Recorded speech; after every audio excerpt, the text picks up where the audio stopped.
আসসালামু আলাইকুম। শততাজ কুকিংয়ে সকলকে স্বাগতম। আপনাদের জন্য নিয়ে আসলাম দারুণ মজার শাহি জর্দা রান্না।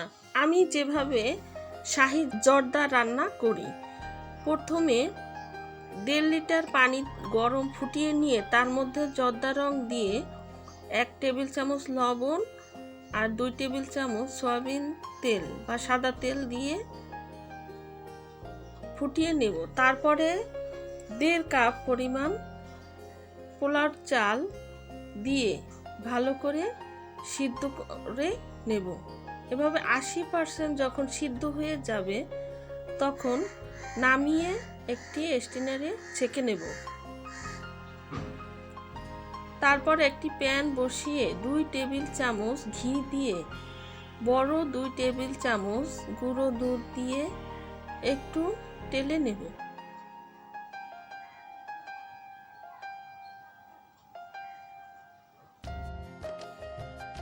ঘিয়ের সাথে গুঁড়ো দুধ টেলে নেওয়া হয়ে গেলে নামিয়ে নেব। তারপরে আবারও 1 টেবিল চামচ ঘি আর 1 টেবিল চামচ সাদা তেল দিয়ে 2 টুকরো দারচিনি, 2 টুকরো এলাচ, 3 টুকরো লবঙ্গ, 2টো তেজপাতা মাছ থেকে চিড়ে দিয়ে দেব।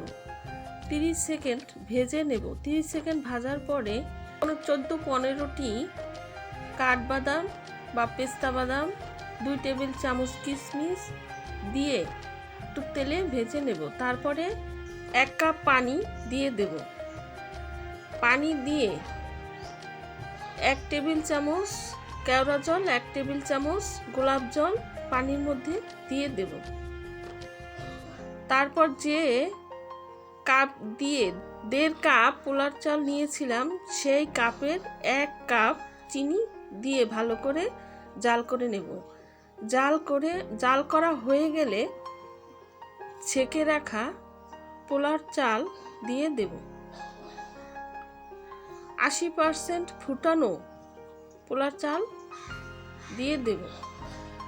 তারপরে ঢাকনা দিয়ে ঢেকে দেব পানি টেনে আসা অবধি। এভাবে মাছ থেকে পেঁচুলা দিয়ে টান দিলে দেখবেন যখন 2 সাইড আলাদা দেখাবে তখন পানিটা টেনে গেছে বোঝা যাবে। তারপর উপর থেকে সেই ঘিয়ে টেলে রাখা গুঁড়ো দুধ উপর থেকে এভাবে ছিটিয়ে দেব। ছিটিয়ে দিয়ে একটু নেড়ে ঠান্ডা হওয়ার জন্য রেখে দেব। ঠান্ডা হয়ে গেলে এভাবে উপর দিয়ে বেবি সুইট মিষ্টি দিয়ে ডেকোরেশন করে নেব।